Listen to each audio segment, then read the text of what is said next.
मददगारों पर भी हमला। यह बात मैं कल आपको बता चुका हूं, दिखा भी चुका हूं, अब फिर से बता रहा हूं। लगातार मददगारों पर हमला किया जा रहा है। रेड क्रॉस इंटरनेशनल कम्युनिटी है, इंटरनेशनल ऑर्गेनाइजेशन है जो हमेशा मदद करती है, गरीबों तक मदद पहुंचाती है, वॉर एरिया में जाती है, बाढ़ पीड़ितों के बीच जाती है, आपदा का कोई मरहला आता है तो वहां भी ये टीम पहुंचती है। अब इजिप्ट के बॉर्डर से मदद, खाना पानी दवाइयां ट्रक लेकर जब रेड क्रॉस का गजा के इलाके में पहुंचा, इजराइल ने उस ट्रक को भी निशाना बनाया और उस ट्रक को क्षतिग्रस्त कर दिया।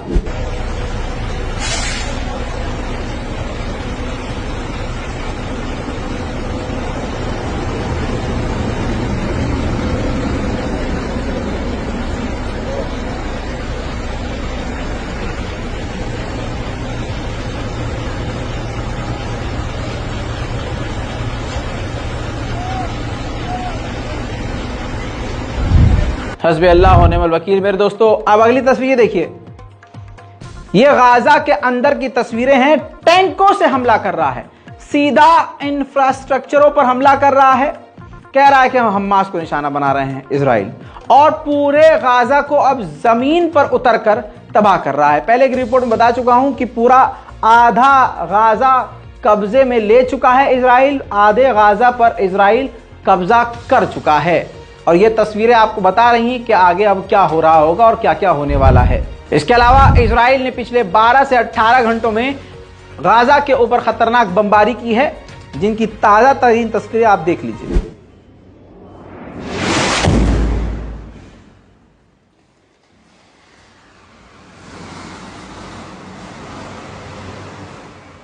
שלוש, שתיים, אחד, פיצוץ. קבל היה עוצמת.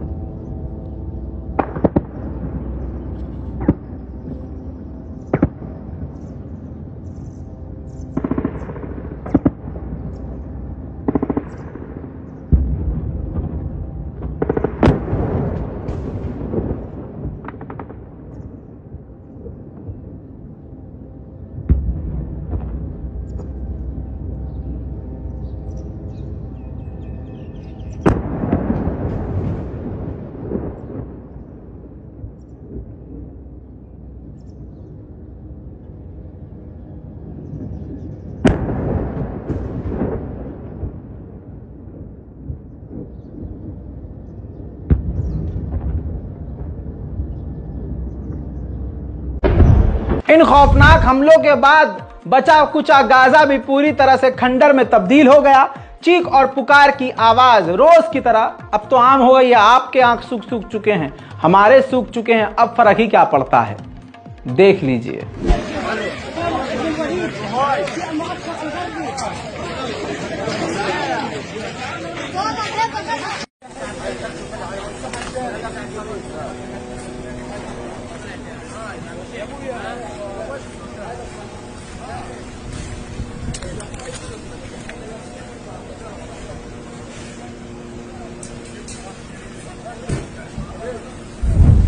वहीं मेरे दोस्तों, इजराइल बहानों से फिलिस्तीनियों को ज्यादा से ज्यादा कैद करना चाहता है।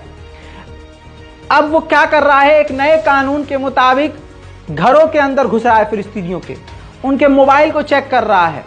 हमास के समर्थन में अगर किसी ने एक पोस्ट शेयर भी किया है, उसको गिरफ्तार किया जा रहा है। इसी तरह से फिलिस्तीन की एक महिला को गिरफ्तार किया गया है और 1 साल की सजा सुना दी गई है, क्योंकि उसने फिलिस्तीन के समर्थन में पोस्ट किया था।